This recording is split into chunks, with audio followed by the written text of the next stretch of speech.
샬롬. 하나님의 십자가로 시작하는 오늘 하십시오 로마서 큐티 벌써 5일차입니다. 어제까지 말씀에서 로마서 3장 20절까지는 유대인이든 이방인이든 죄라는 이 문제를 해결하지 못해서 사형이라는 판결을 벗어나지 못하는 인간의 상태를 이야기했습니다. 사도 바울은 그 결론을 오늘 말씀 23절에서 확실하게 못 박습니다. 모든 사람이 죄를 범하였음에 하나님의 영광에 이르지 못하더니. 율법을 어릴 때부터 배우고 잘 지키고 교회 열심히 다니던 모태신앙 유대인이든 이방인이든 할 것 없이 모든 사람이 죄를 범하여 하나님께 이르지 못한다고 이야기합니다. 어제 영상 나눔처럼 그냥 몇 가지 습관적인 죄나 게으른 죄, 실수들 때문이 아니라 언제나 우리 안에는 죄 짓고 싶어하는 죄된 본성이 우리 안에 있기 때문입니다. 그리고 성경은 크고 어떤 죄질이 나쁜 죄나 작고 누구나 한 번쯤 할 수 있는 작은 실수들 할 것 없이 죄는 죄이고 그 결과는 사형, 즉 죽음이라는 사실을 이야기했습니다. 그러니 누가 하나님의 재판 앞에서 사형 선고를 피할 수 있을까요? 예수님은 마음으로 짓는 죄도 죄라고 이야기했는데 아무리 종교 생활을 열심히 하고 선행을 쌓고 해도 마음의 어떤 작은 분노나 욕심이나 이기적인 마음 하나만 품어도 바로 죄인인 거예요. 그렇기 때문에 죄로부터 자유할 수 있는 사람은 아무도 없습니다. 모든 사람이 죄를 범하였습니다. 그러나 여러분, 오늘 21절에서 이제는 이라는 말을 주목해서 보게 됩니다. 어떠한 노력으로도 어떠한 선행으로도 받을 수 없던 무죄 판결을 받을 수 있는 유일한 길이 열렸으니 그것이 바로 하나님으로부터 난 의라는 것입니다. 여러분, 우리가 또는 누군가가 만약 어떤 끔찍한 죄를 짓고 사형 선고를 받았다고 가정해 봅시다. 근데 누가 알려주는 거예요.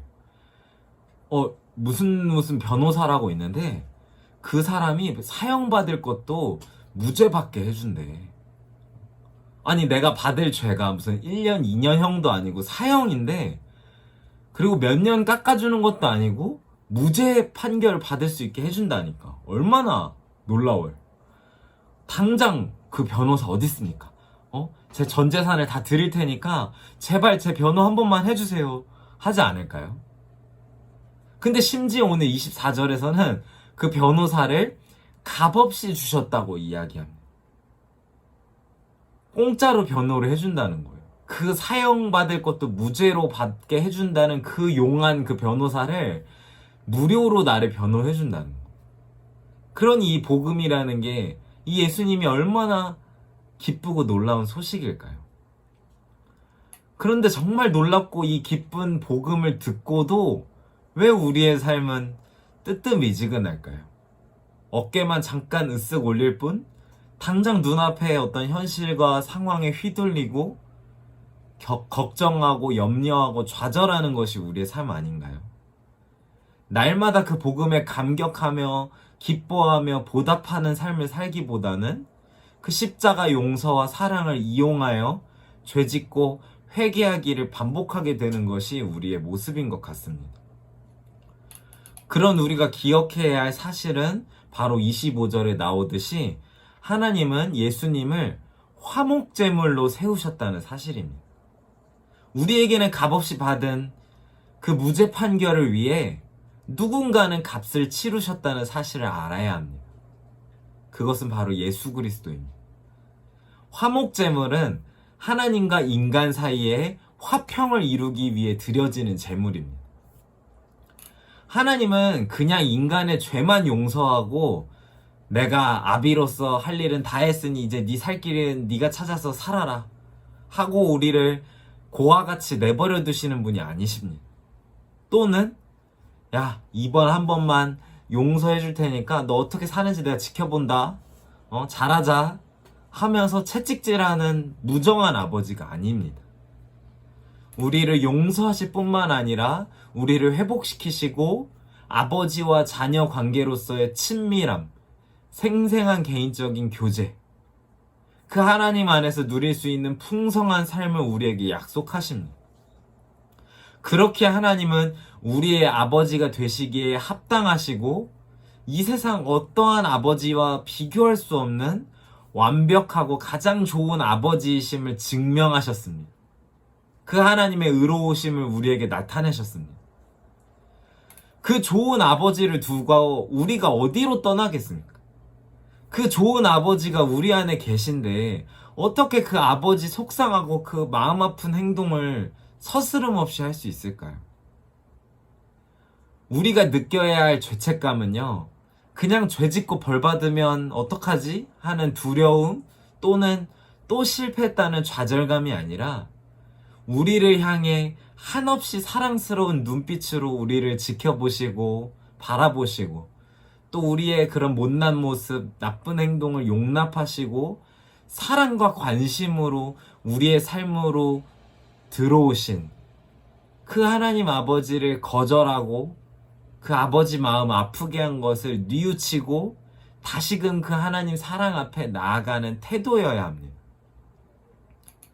그 일을 위해 예수님께서 화목제물로서 기꺼이 자기 자신을 내어주신 것입니다. 이 놀라운 복음 위에 그 어떤 인간의 행위나 자랑도 세울 수 없습니다. 그래서 우리는 더 이상 나 자신을 바라보거나 나 자신에게 기대를 걸지 않습니다. 우리는 더 이상 과거와 현재와 미래의 나의 모습에 주목하지 않습니다. 오직 예수님의 완성된 구원만 바라보고 의지합니다. 그렇게 오늘 바울은 28절에서 이렇게 이야기합니다. 그러므로 사람이 의롭다 하심을 얻는 것은 율법의 행위에 있지 않고 믿음으로 되는 줄 우리가 인정하노라.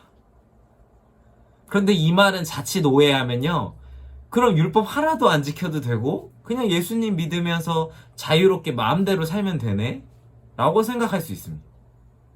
당시 어떤 사람은 바울을 율법 폐기론자라고 비판하기도 했습니다. 하지만 오늘 바울은 분명히 이야기합니다. 그런즉 우리가 믿음으로 말미암아 율법을 폐하느냐? 그럴 수 없느니라. 도리어 율법을 굳게 세우느니라. 아멘. 앞서 말했던 그 좋으신 아버지를 향한 존경과 애정, 그리고 친밀한 교제 안에서 살아가는 우리는요, 이제 율법의 진정한 의미를 깨닫습니다. 율법 자체에 구원받기 위한 규칙이나 기준이 아니라 그 안에 내포되어 있는 하나님 아버지 뜻대로 사는 삶이 무엇인지 궁금하게 되고 그렇게 살고 싶은 마음이 생깁니다. 어떻게 하면 하나님 아버지의 마음을 기쁘시게 할 수 있을까? 아버지가 뭘 좋아하실까? 아니면 뭘 싫어하실까? 어떻게 사는 게 아버지 뜻대로 사는 것일까? 그렇게 살고 싶고 살 수 있게 만드는 것이 바로 율법, 성경 말씀입니다. 예전에는 지켜야 할 숙제처럼 말씀 보고 순종 안 하면 벌 받을까봐 두려운 마음으로 규칙을 지켰다면 이제는 하나님 아버지와의 친밀함 속에서 기쁨으로, 자유함으로 사랑을 주고받는 삶을 살게 되는 것입니다. 오늘 저와 여러분이 이 말씀 안에서 이 하나님과의 친밀함을 회복하고 완전히 누리는 삶을 살기를 간절히 소망합니다. 오늘도 화목제물 대신 예수 그리스도의 십자가 반석 위에서 기뻐하고 감격하며 참된 자유를 누리는 삶 살기를 축복합니다. 샬롬, 사랑합니다.